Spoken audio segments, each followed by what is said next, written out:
மத்திய புத்தகம் 24ஆம் அதிகாரம் 7வது வசனம். ஜனத்துக்கு விரோதமாய் ஜனமும் ராஜ்யத்துக்கு விரோதமாய் ராஜ்யமும் எழும்பும், பஞ்சங்களும் கொள்ளை நோய்களும் பூமி அதிர்ச்சிகளும் பல இடங்களில் உண்டாகும். ஆமேன். பிரியமானவர்களே, மத்திய புத்தகம் 24ஆம் அதிகாரம் என்ற ஒரு வார்த்தை எடுத்தவுடனே எல்லாருக்கும் தெரிந்தது ஒன்றுதான், இயேசு கிறிஸ்துவின் 2ஆம் வருகைக்கான முன் அடையாளங்கள். அப்போ சீஷர்கள் அவரிடத்துல கேட்கிற, ஆண்டவரே, உடைய வருகைக்கும் உலகத்தின் முடிவுக்கும் என்ன அடையாளம் என்று சொல்லி கேட்கும்போது இயேசுவானவர் சொன்ன ஒவ்வொரு தீர்க்க தரிசன வார்த்தைகள் தான் இப்பொழுது நடந்து கொண்டு வருகிறது. கடந்த காலத்தில் 2019 நடந்த அந்த கொள்ளை நோய், அடுத்த ஒவ்வொரு சம்பவங்கள், இப்பொழுதும் இந்த 2026 நடக்கிற இந்த யுத்தமானது மகா பெரிதாக இருக்கிறது. இந்த யுத்தத்தின் நிமித்தமாய் பல இடங்களில் இந்த பெட்ரோல் கெமிக்கல் எடுப்பதில் மிக கடினமாக இருக்கிறது.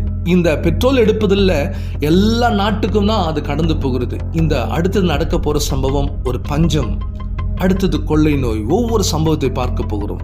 பிரியமானவர்களே, இனி காலம் செல்லாது. இயேசுவின் வருகைக்கு நீங்களும் நானும் ஆயத்தமாக விட்டால் வரப்போற மிக பெரிதான பஞ்சத்தில், கொள்ளை நோயை நாம் சிக்கிக்கொள்வோம். இயேசு கிறிஸ்துவின் வருகை நெருங்கி விட்டது. அடுத்தது என்ன சம்பவிக்கும், அடுத்து என்ன நடக்க போகுதுன்னு தெரியாது. இனி காலம் செல்லாது. அவர் வருகைக்கு நாம் காத்திருப்போம். கர்த்தர் தாமே இந்த வார்த்தைகளை ஆசீர்வதிப்பாராக. ஆமேன், ஆமேன், ஆமேன்.